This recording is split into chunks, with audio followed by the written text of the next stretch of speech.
Marami ng past tense na salvation ang Diyos. God has saved us in many ways. Why will He not save us again? Kaya importante na maalala natin yung katangian niya, yung pagmamahal niya, at yung kanyang laging pag-aaruga sa atin. Be strong, be optimistic. Dapat positive ang pananaw. Pwede mong diliman ang iyong paningin, pero pwede mo namang liwanagan. Pwede mong palungkotin ang sarili, pero pwede mo rin pasayahin. Pwede mong pahinain ang iyong loob, at pwede mo rin palakasin. Nasa sayo.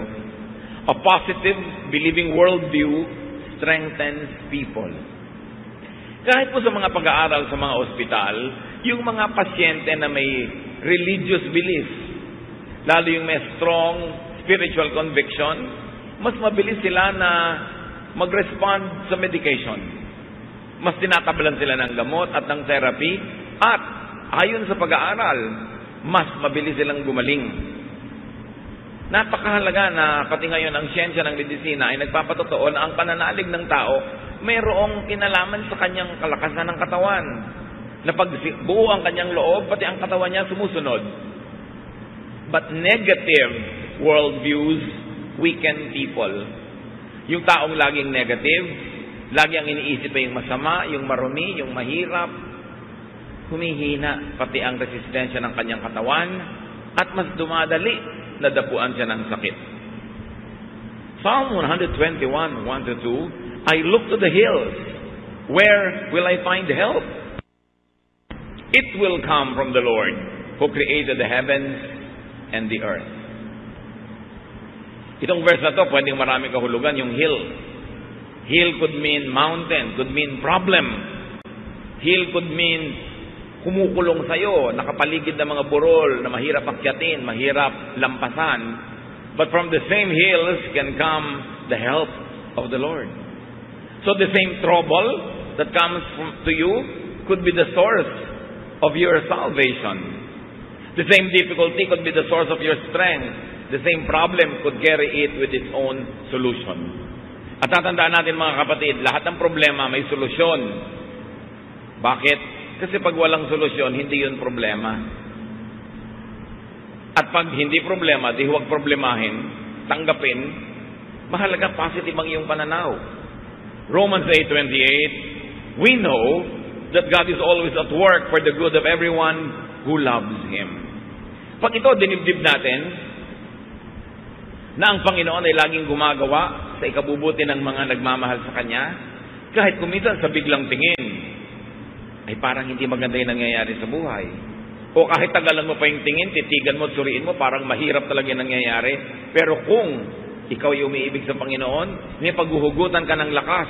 Dahil sabi, pag umiibig ka sa Panginoon, lahat ng pinapayagan niya mangyari sa buhay mo ay sa ikabubuti mo. Hindi lang lagi, malinaw na ikabubuti mo yon.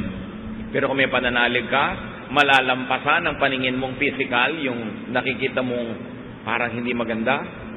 At kahit wala kang pruweba sa iyong isip, sa pananalig mo, napapatunayan mong ikabubuti mo yon, doon pa lang, lalakas ka na, gagaling ka na, o malalampasan mo yung oras ng hirap. Follow people who model strength. Maraming mga tao sa paligid natin na pwedeng gawing huwaran. Ang gagawin yung huwaran sa buhay, yung mga matatatag ang loob. Yung buo ang loob, yung matatapang. Huwag yung mahihina. Pagka ang ating ginawang idolo sa buhay, huwaran, yung mahihina, walang ginawang pangharap sa problema kundi iyak, walang mangyayari sa'yo. Pero kung ang titingnan mo, yung mga strong characters, actually, sila yung madalas panalo. In fact, sa mga soap opera, sa mga drama-dramang kinawiwilihan ng marami, yung mga kontrabida nga ang laging enjoy sa buhay. Sila tong kitatatag ng loob, kititigas ng mga sikmura, pero sila ang nananalo, nakukuha nila yung pera, nakukuha nila yung boyfriend o girlfriend, nakukuha nila yung mana. Ang totoo niya, sa huling episode lang naman sila biglang masusunog o kakainin ng lupa o kaya ay kakagatin ng napakaraming langgam. Pero 55 weeks sa kanilang serye, siya ang panalo. Tapos ang lagi nating iniidolo, yung iyak ng iyak, yung laging talo, yung laging api, yung laging kawawa. Kaya ganun tuloy nangyayari sa buhay ng mga manonood. Dapat tibayan ang loob. At huwag kayong tumanggap ng advice, ng example na hindi nakakabuti kahit mukhang kawawa siya. Hindi mabuti sa tao yung kawawa. Hindi mabuti yung nagpapakawawa. Huwag kang mang-api, pero huwag ka rin pa-api. Psalm 1:1-2, God blesses those people who refuse evil advice and won't follow sinners or join in sneering at God. Instead, the law of the Lord makes them happy, and they think about it day and night. Yung advice, kahit hindi sabihin ng bibig, pero yung example ng mga laging api, laging kawawa, laging mahina ang loob, hindi magandang advice yun. Talo ka dun. Dapat ang tao matibay. Pinatitibay ng karanasan, pinatitibay ng kung sino ang tinititigan at tinutularan. How else do you become strong? Get and have supporters. Sabi nga nila, no man is an island. Hindi naman natin kayang pasanin lahat ng pasanin, lutasin ang lahat ng problema kung nag-iisa tayo. Totoo, kung maraming tao sa paligid mo, nadadamay ka sa problema nila. Pero nadadamay ka lang naman hanggang papayagan mo at hanggang kaya mo. Hindi ka naman kayang ubusin ng problema nila kung hindi ka papayag. Yung iba umiiwas makipagkaibigan, makipag-close friendships kasi ayaw nilang madamay sa mga utang, mga problema ng iba. Pero tandaan nyo, sa inyo naman problema, sa inyong pangangailangan, sa kahit paminsan-minsan lang pero dumadating na oras ng kahinaan, kagipitan, napakahalaga that you have a support system. Napakahalaga na may mga tao sa paligid natin na nagsusuporta sa atin. Pero siyempre, susuportahan ka lang naman kung supportive ka rin sa kanila. Kaya willing ka dapat to invest in human relationships. Yung human relationships, kuminsan abala yan eh. Abalang makipagkwentuhan, abalang makaladgad at mayaya doon, pumunta sa mga event niya na hindi ka laging interesado.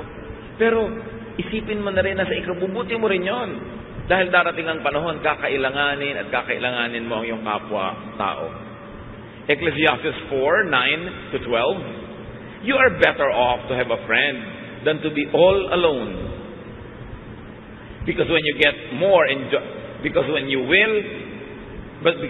you will get more enjoyment out of what you earn. If you fall, your friend can help you up. But if you fall without having a friend nearby, you are really in trouble. If you sleep alone, you won't have anyone to keep you warm on a cold night. Someone might be able to beat up one of you, but not both of you. As the saying goes, a rope made from 3 strands of cord is hard to break. Malinaw naman ang mensahe nitong Ecclesiastes. Mas mainam daw na may kasama, may kaibigan, may karamay, may kapartner, merong kang kasama sa iyong buhay. Mas pakikinabangan mo daw ang mga pinaghirapan mo.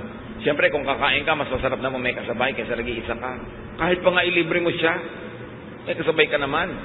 Kaysa hindi ka nga nagastusan, wala ka inilibre, pero mag-isa ka lang kumakain. At pag daw natumba ka, kung may kaibigan ka, may magbabangon sa'yo. Kawawa naman daw yung natutumbang wala man lang magbangon. Talagang malaking problema daw yon. At kung sa mga magiginaw na gabi, nag-iisa ka lang, baka mag-yelo ka, pero kung may katabi ka, your body heat can help each other, and you will survive. Kung nag-iisa ka daw, pwede ka sigurong bugbugin ng isang tao, pero kung dalawa kayo, hindi naman niya kayo kayang bugbugin pareho sa bahay.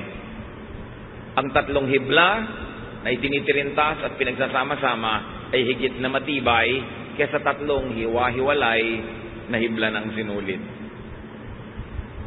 Kailangan itong idiin kasi marami mga tao hindi sila willing to invest in human relationships. They are too engrossed with themselves.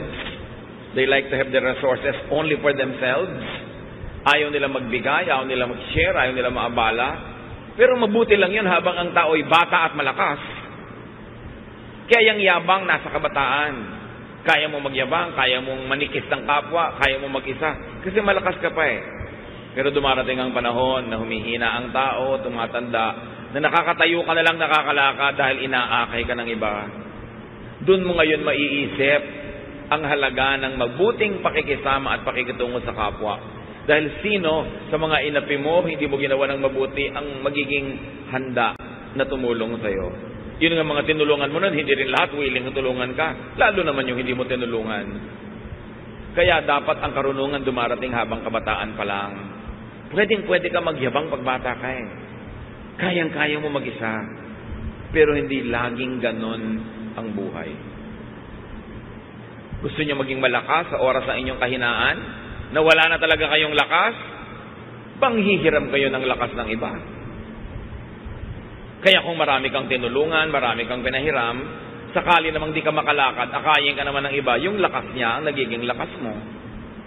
Kung di ka makakita, yung pananaw at paningin ng iba ang nagiging paningin mo. Hindi ka makagalaw dahil na-paralyze ka, yung braso, yung kamay ng iba ang gumikilos para sa'yo. In other words, may lakas ka pa rin. Bigay ng iba. Kaya huwag tayo dapat magkukulang sa pagbibigay ng lakas, lalo sa panahon na malakas naman tayo. Hindi naman natin ikamamatay tumulong, at yung lakas na ginamit mo ngayon, hindi mo naman kayang i-save.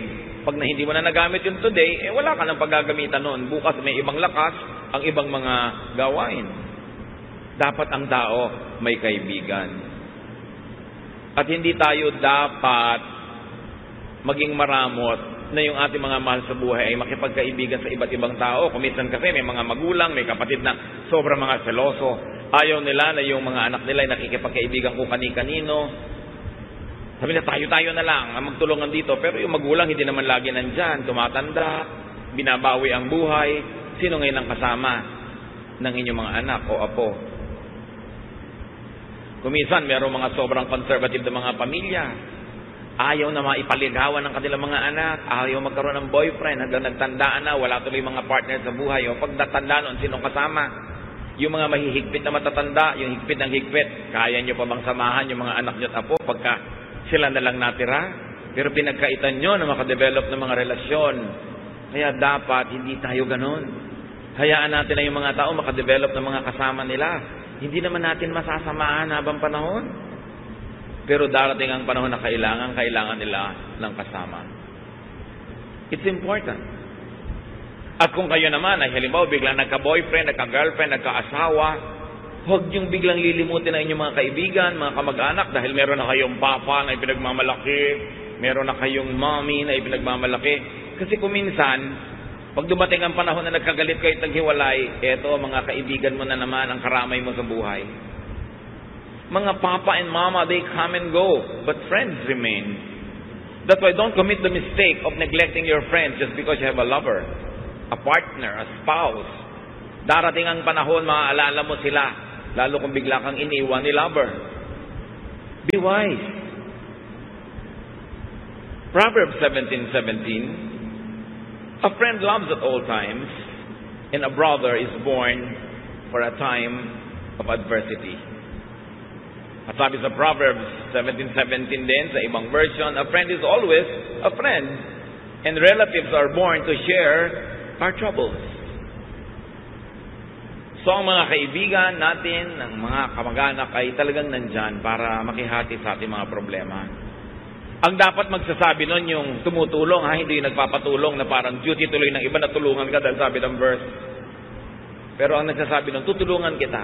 Gusto kitang tulungan, sabi ng verse, kaya kami kamag-anak, kaya kami kaibigan para tumulong.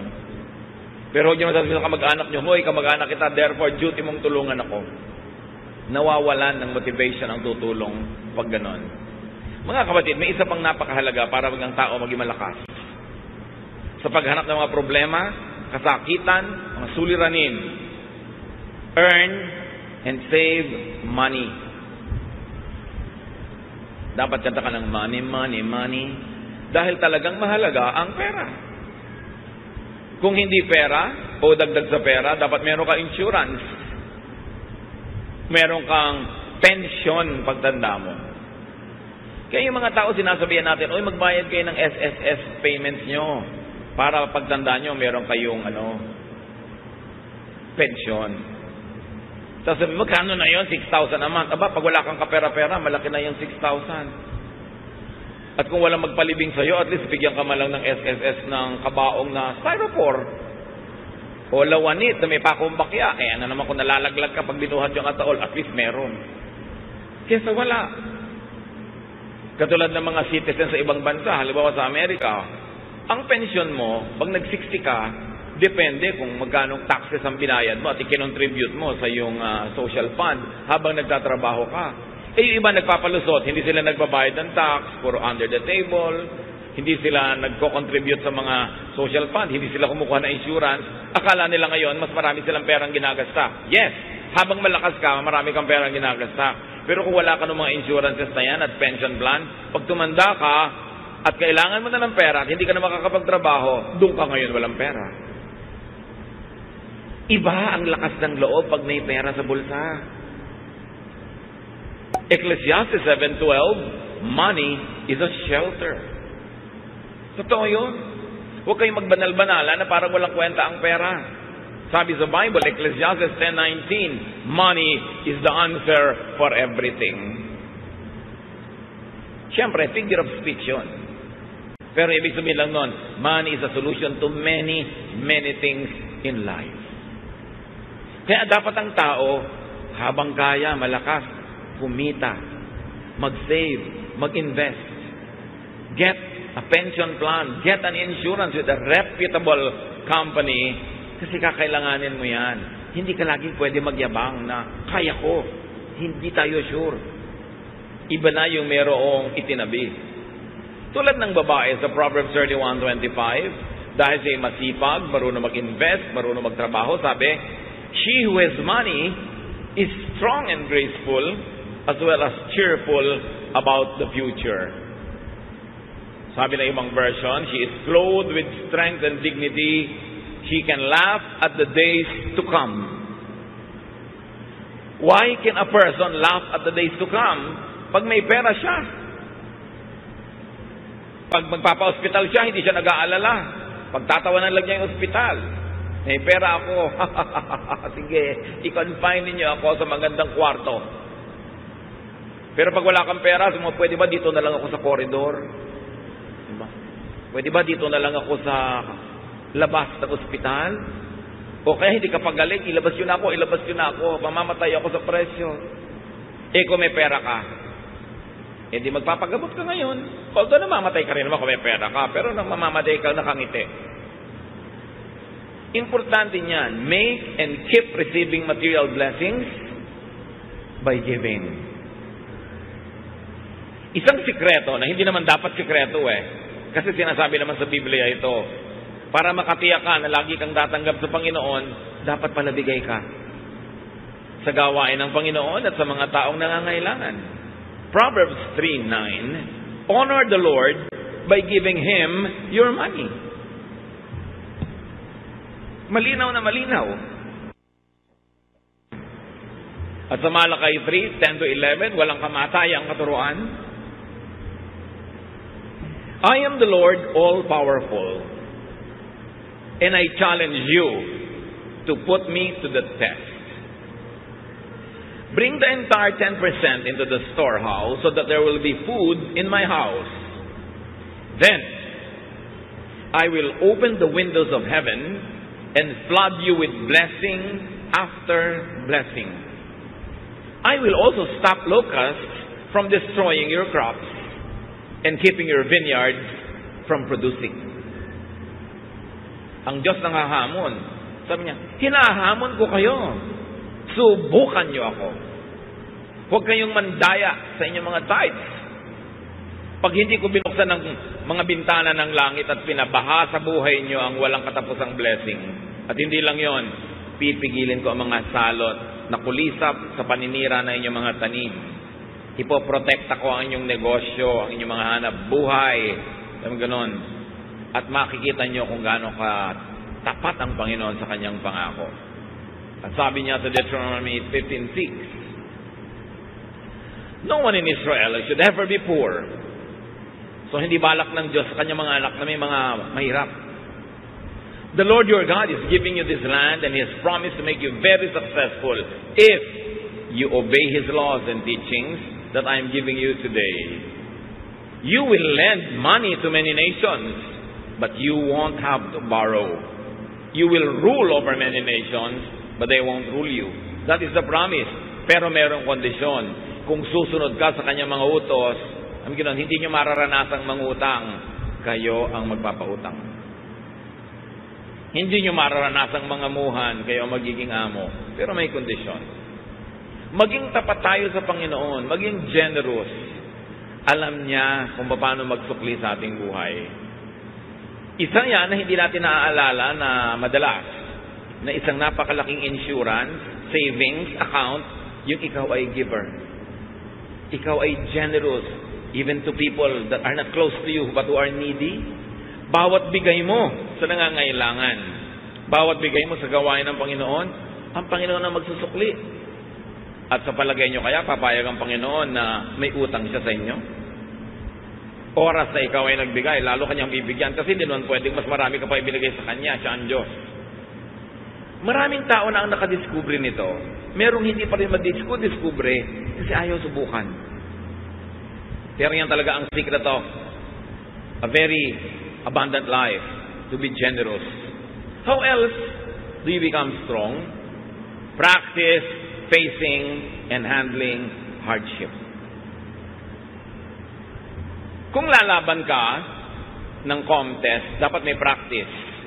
Kay athletic o artistic contest dyan, o dance contest, o singing contest, may practice. Kung lalaban ka sa mga hirap ng buhay, dapat din may practice. Kahit bata pa ang tao, lalo't bata pa nga, mas dapat turuan na humarap sa mga problema. Parents, let us not overprotect our children. May mga assignments sa school, hayaan nyo sila gumawa, huwag nyo igawa para lang tumaas ang grade. Hindi naman sila yung gumawa, dumali ang buhay nila. Sa palagay nyo, anong naituro nun sa kanila na karakter? Wala. Aasa sa inyo. Kaya 50 years old na, umaasa pa sa inyo. Kasi sinanay nyo. Don't do everything for them. At habang maaari, sana nga, kahit kaya niyong paligiran sila ng mga mag-a-assist sa kanila, give them household chores. At kahit napakarami niyong pera, hayaan niyo silang matuto magtipid. Huwag silang palanguyin sa pera kasi mahirap na masanay sa buhay na sobrang maginhawa, madali, maluho. Kasi hindi naman ganun ang totoong buhay.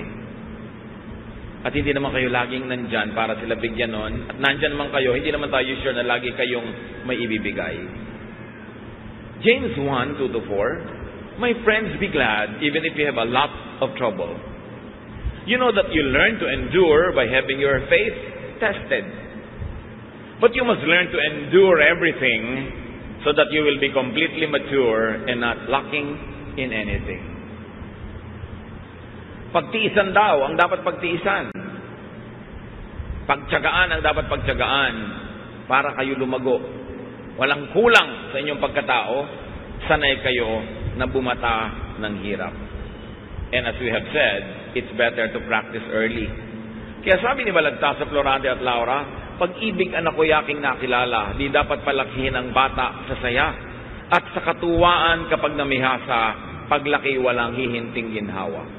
Para ng halamang lumaki sa tubig, dahoy nalalanta, munting di matilig. Ikinaluluoy ang sandaling init, gayon din ang pusong sa tuway maniig. Kaya sabi niya, ang laki sa layaw, karaniway hubad, sa bait at muni, sa hatol ay salat. Masaklap ang bunga ng maling paglingap, habag ng magulang sa irog na anak. Pag inispoil mo ang bata, ano mangyayari? Weakling, mahina, walang buto. Mahina ang sikmura, mahina ang loob. Kailangan mabuhay ka forever para mo siya samahan. Kaya kailangan turuan ng practice. Sabi sa Proverbs 22:6, teach your children right from wrong. And when they are grown, they will still do right. Train agad ang mga bata. How else do you become strong? Do not overly depend on others. Lahat ng tao, binigyan ng Diyos ng lakas. Huwag kang laging manghiram ng lakas ng iba. Huwag kang laging umasa, sumandal. Dapat gamitin mo at pagpraktisan mong gamitin ang iyong sariling lakas. Why? Because dependence means weakness. Habang umaasa ka, mahina ka. What happens when you are financially dependent? Emotionally dependent? Functionally dependent? You are weak.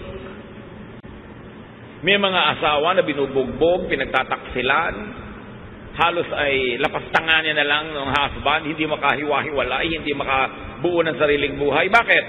Walang hanap buhay. Walang sariling income, walang pera, walang savings. Kaya nilululo na lang ang lahat, pinagtitsagaan ang lahat. Pero kung may pera lang yun, matagal nang nawala. You see, iba yung may pera. Kaya pag may mga magpapakasal, lalo mga babae na mukhang palikero pa na mapapangasawa, ang advice mo agad, iha, magtrabaho ka. Gusto po niya, full-time housewife lang ako. Full-time housewife, pagkatapos kahit anong iba to sa mukha mo, tatanggapin mo dahil wala kang pera. Kailangan may pera ka. O kaya kung siya ang nagtatrabaho, nasa pangalan mo savings. Para meron ka maipagmalaki. Hindi yung kawawang-kawawa ka dahil isusumbat pa sa'yo. Kita ko lahat yan, pera ko lahat yan. Diba? Pagka ginawa sa'yo ng husband mo yun, singilin mo dyan ang lahat ng serbisyo mo. Security guard ka ng bahay, plumber ka ng mga gripo ninyo, diba? Nurse ka ng mga anak, taga-sundo ng mga anak, cook ka ng mga pagkain, labandera ka, at whore ka pa sa kanya. Doon ka malaki sumingil. Diba? Lakihan mo singil. Para hindi akala niya siya lang ang may kita. Pag binayaran nga ang housewife sa bahay, kulang pa yung sweldo ng husband eh. Tapos yabang-yabang pa, kape! Sino pumapalakpak dyan sa likod? Diba? Siguro binubusan nila ng kape yung humihingi. Marami namang husband sa bababait ha. Pero kung minsan, pagka biglang nahumaling kung kanino, nawawala ang bait. Kaya dapat secure kayo, meron kayong sariling income, itaktak nyo sa utak nyo yan. Hindi naman ibig sabihin na may income kayo, ilalayo kayo o hihiwalay, pero mabuti na yung meron kayong choice. Hindi kayo overly dependent. 1 Thessalonians 4:11-12, live in a way that you won't have to depend on anyone.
Ganon din naman yung mga magulang eh. Minsan sayang lang, medyo huli na sa iba. Pero habang maaga pa, secure yourself. Huwag kayong umasa sa iaabot-abot lang ng mga anak nyo in the future.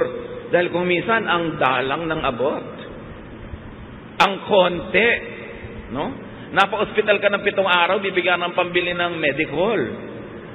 O eto po, pandagdag. Ha, pandagdag! Ang liit naman yan para ipangdagdag. Pero paano kung umaasa na lang kayo? Dahil wala kayong isinubi. Be strong. Do not overlove or overneed anyone. Love mo, yes, but do not overly love. Kaya nga sabi ni Lord, unahin mo siyang mahalin kahit hindi iba. Yung world, hindi laging masama, but anything that is really permanent. Sabi sa 1 John 2:15, do not love the world or anything that belongs to the world. If you love the world, you cannot love the Father. Yung nagmamahal, ilagay niyo sa lugar. Pag sobra kayo nagmahal, talo kayo. Di lang kayo maalala. Wala na kayo sa sarili. May mga tao nakatitig sa cellphone nila eh. Talaga nakatitig. Abang na may dumating na text. Dumating ka na, dumating ka na, dumating ka na. Wala namang dumadating. Mga advertisement pa ng kondo ang darating. Paano sobrang nagmamahal? Magmahal kayo pero ilagay niyo sa lugar. Hindi dapat kawawain ang sarili. Do not be anybody's satellite. No one is as weak as a person who is madly in love. You weaken yourself. Nilululo ng katwiran, nilululo ng pinag-aralan, nirurulo ng lahat, bago lang matauhan, na-damage na siya. Kaya dapat may ititira ka sa sarili mo. Marunong ka siyempre magmahal because God is love and we have to love, pero huwag kang magpapakabaliw ng sobra-sobra. Lalo sa hindi naman nababaliw sa'yo. May magtatanong pa sa akin, meron po akong boyfriend pero ramdam ko hindi ako mahal. Ba't ka nagtsatsaga? Bakit? Hindi ka pala mahal. Kumahanap ka ng sakit ng katawan. So kailangan magpakatalino ang tao. We were created by God to be healthily independent. Kaya kahit may kakambal ka, pinapanganak ka mag-isa. Mamamatay ka mag-isa. Haharap ka sa Diyos mag-isa. Ibig sabihin, kaya mong harapin ang maraming bagay sa buhay kahit walang kasama. Although, mas masarap kung may kasama. Pero huwag kang magpapadaya sa kasinungalingan na kung wala kang kasama, hindi ka na mabubuhay. Yun ay isang kasinungalingan. Napaka-importante kahit nga sa ina. Ang unang-unang nangyayari sa bata pag ipapanganak, malalagot ang pusod. It's a declaration of progressive independence. At dapat yun, suportahan ng magulang at ng lahat na maging independent yung bata habang tumatagal. Psalm 146, 3-4, you can't depend on anyone. Not even a great leader. Once they die and are buried, that will be the end of all their plans. Sabi, hindi ka pwedeng umasa sa iba kahit magaling pang tao yan. Dahil pag namatay yan, paano ka? Maasa ka. Dependent ka. Mga kapatid, maraming paraan, pero isa na lang ang ating pag-usapan ngayon. Choose to be strong. Laging may choice. It's a choice. It's your choice. Pagka kayo may diabetes, may pagkain dyan na matamis, ang sarap, it's your choice. Pipiliin mo bang kumain yan na pagkalunok mo, masarap lang sa dila, pero pag nalulun mo na, nasa katawan mo na yung lasa? O kakainin mo pa rin? It's your choice. May pipiliin kang pagkain A, healthful. Pagkain B, hindi healthful.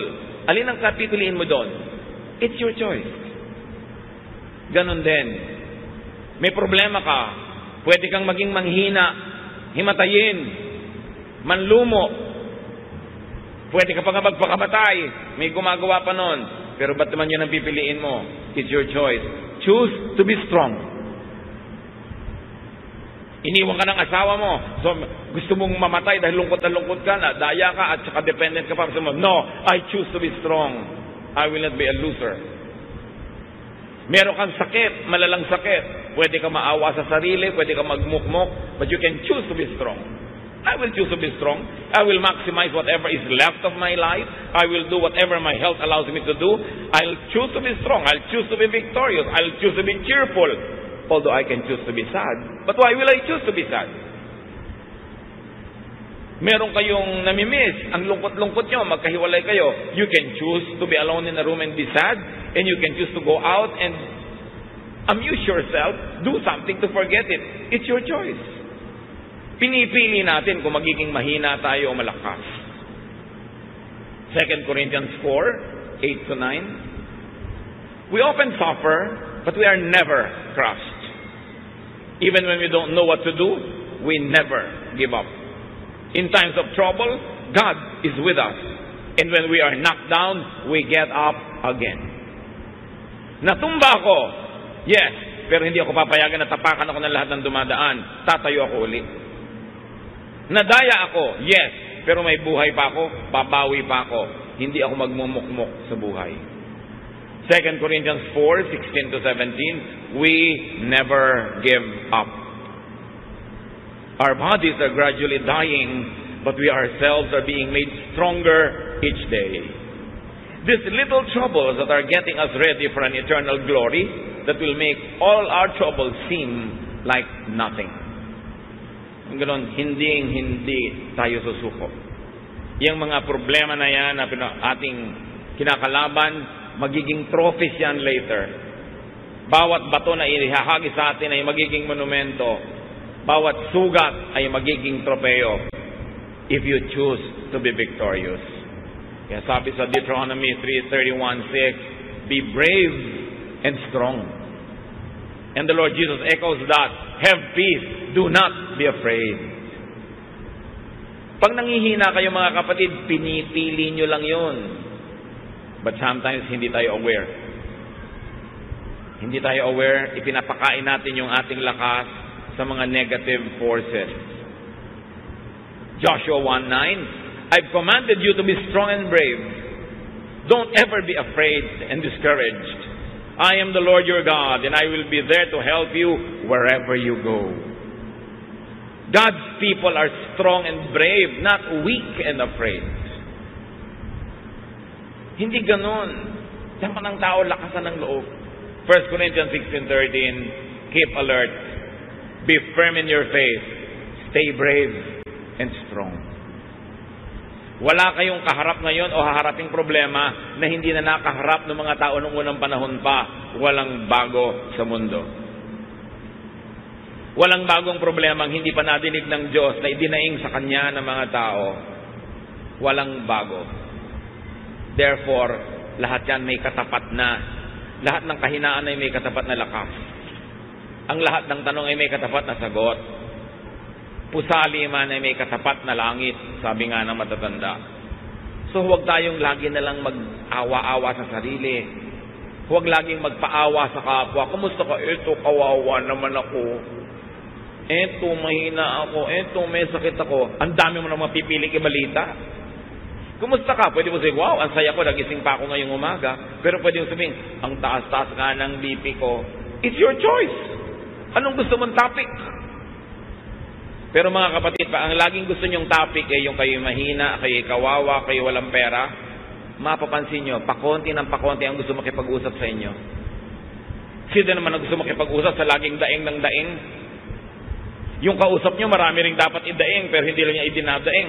May problema siyang dala-dala, tapos itatambak nyo sa kanya yung problema nyo. Dinadoble yung dala niya para lang gumaan ng pakiramdam nyo. Sa palagay nyo, tatagal lang kayong kausapin ng kapwa. Choose to be cheerful. Hindi laging dumadaing. Lahat tayo may dalang problema. Lahat tayo mayroong mga difficulties. May kanya-kanyang lungkot, may kanya-kanyang hirap, kanya-kanyang takot. Pero bakit mo kailangang isiwalat at itambak sa kapwa mo yun lagi? Kakadalaan ka lang, pagsasawaan. Lalong mawawala ng tutulong sa'yo. Pero pag strong ka, you attract people to be near you. And when people are near you, you get helped, even without asking for it. And you can help other people also. Life really could be full of hardship and trouble, but we are not without a helper. John 16:33, Jesus speaks. I have told you this, so that you might have peace in your hearts because of me. While you are in the world, you will have to suffer. But cheer up. I have defeated the world.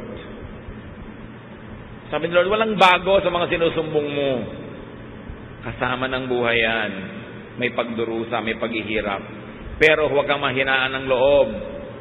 Lakasan mo ang loob mo kasi nagapi ko na ang lahat ng yan. Napagtagumpayan ko na yan. Stay with me because I am with you. The Lord is victorious over suffering. Seek the Lord. Sa Kanya tayo lalapit. Take shelter in the Lord. Receive strength from the Lord, from others, and even from within yourself. At napakahalaga mga kapatid, because we are cognizant that many people are suffering, strengthen others. Kahit kayo may dala, may hirap, mayroong mas malala ang kalagayan sa inyo, mag-minister pa rin tayo, maglingkod, strengthen them. And do not make people weak by solving all their problems for them, by making them over-dependent on you, because that, in the long run, will not be helpful. We are full of troubles, but we are not without help. God is our present, ever-present help in times of trouble. Don't you ever forget that. Panginoon, salamat dahil kayo ang aming pwedeng takbuhan, lapitan, at higit pa sa sapat ang pwede niyong ibigay na pagpapala sa amin.